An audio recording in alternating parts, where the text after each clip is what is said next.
Your call has been forwarded to an automatic voice message system. Is not available. At the tone, please record your message. When you have finished recording, you may hang up or press 1 for more options. To leave your callback number, press 5. Hey, it's me. I can see why you didn't pick up the phone. I know you're mad at me. I know I haven't been around, but baby, I miss you, baby. I miss you so much. Please allow me to make it up to you. Let me just take you out to dinner. Like, I need to explain myself. Just give me a call back. I love you.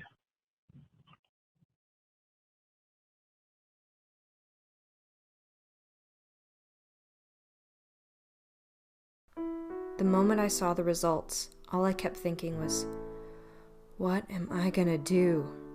I can't have a baby, at least not now. There's so much I want to do, so many places I want to see, and a baby, well, that would bring everything to a screeching halt. Besides, him as a father? No way, I mean, I barely see him. How often would he see a child?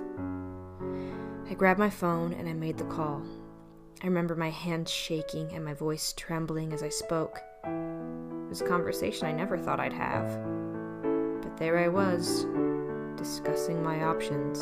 The receptionist was pleasant and managed to fit me in that morning. I decided, you know what, I'm not going to think about it any longer. I'm just going to throw on a pair of jeans and a hoodie and I'm going to run out the door. There must have been an accident on the highway or something. Just my luck, right? Traffic was bumper to bumper, a slow crawl at best. I kept trying to see the cars in front of me as if seeing parked cars would make them move. But inching forward was all I could do. I was frustrated, so I pulled off at the nearest exit and decided to wait it out in a coffee shop. I found a secluded corner of the shop, far away from everyone else. If I could have thrown on a cloak of invisibility, I would have. All I wanted was to be left alone with the thoughts that seemed to be running frantically in my head, trapped and unable to escape. My life completely changed that day. I had so many questions I couldn't answer. What was I gonna do? Don't know.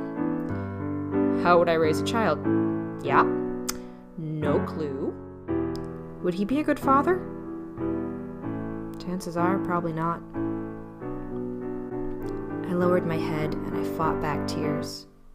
I thought no one would see me crying. I thought no one was paying attention. But when I looked up, bam! An old man was staring at me. I turned around thinking maybe he was staring at something on the wall. No, he was staring at me. The moment we made eye contact, I looked away quickly, hoping he would do the same, but he just kept looking at me, smiling. Guess what, folks? I really wasn't in the mood to deal with creeps that day. What?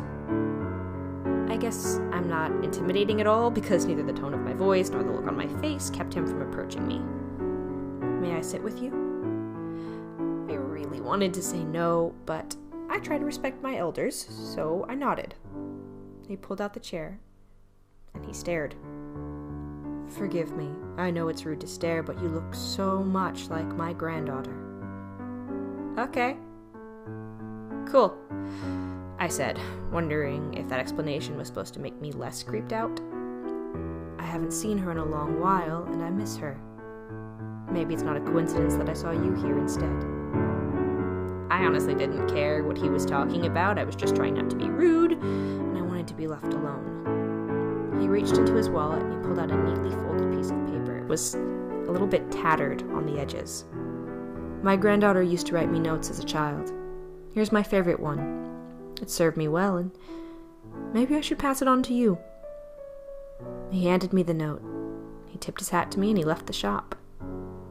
I looked at the paper and I seriously thought about throwing it away. After staring at it for a few moments, I opened the note and it read, "Sleep on it. God just might speak to you in a dream." I can't explain it, but those words did something to me. I don't know if it made me want to talk or it just gave me some much-needed comfort. I looked for the old man, but he was gone. So I decided to follow instructions. I went home, and and all I could think about was what happened.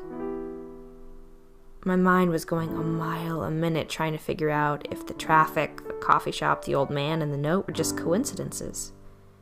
I rested my head, and after a few moments, I drifted off to sleep. When I opened my eyes, I was laying in a field of grass. I looked around, and all I could see were green and yellow fields for miles. I stood up, and off in the distance, I saw a man standing next to a tree and waving at me. I couldn't make out his face. I didn't know who he was, but I felt compelled to wave back. Just then, a little boy, no older than 3, grabbed my leg. He was giggling and he circled me playfully. I picked him up. "Who are you?" I asked. He kept laughing and he hugged me and said, "Thank you." He quickly jumped down and ran off, and I looked to see where he went, but he just disappeared. When I turned back, there were several people, waiting their turns to embrace me. I must have hugged a dozen people who were all thanking me. The last one was an old woman. She gave me the longest hug, but before she could walk off, I held onto her arm. "I'm so sorry, but why are all these people thanking me? What did I do?" She smiled and said, "We're thanking you because of him, your son.